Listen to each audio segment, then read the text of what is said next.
nimefurahia sana, hata kama maybe sionyeshi, deep down nimejawa na furaha. First of all, thank you all of you guys for kupata time to show up for me today, because najua completing a degree is not easy.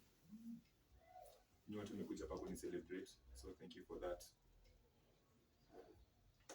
I want to appreciate first of all mom and dad. Wamekuwa na mimi hizi 6 years nimekuwa KU. Nimekuwa niki commute from here to KU, so wamekuwa wakiniona every day. Wamekuwa wakiona nikienda mchezo, wamekuwa wakiona time za exam. Mama anajua vile mimi hulala, alafu naacha food, naenda shule kukula na njaa, narudi nalia naumwa na ulcers.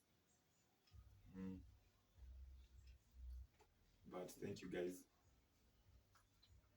Nilikuwa ni graduate 2 years ago with my fellow classmates, but nilikuwa na mchezo hapa na pale, nikakuwa na retakes zenye sikushughulikia mapema. Inaambia deno juu hata huja graduate hapa. So ukipata retake ni normal, but ikikuja shughulikia as soon as possible. And then ya last year sasa nilikuwa naambia Humphrey, hiyo nilikuwa sure bet na graduate. Hii suti nilikuwa nimepima last year, nikajiangalia kwa kioo nikasema sawa.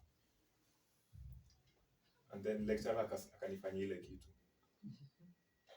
List natokea siko kwa list. Ukienda kumuongelesha hata hakukumbuki.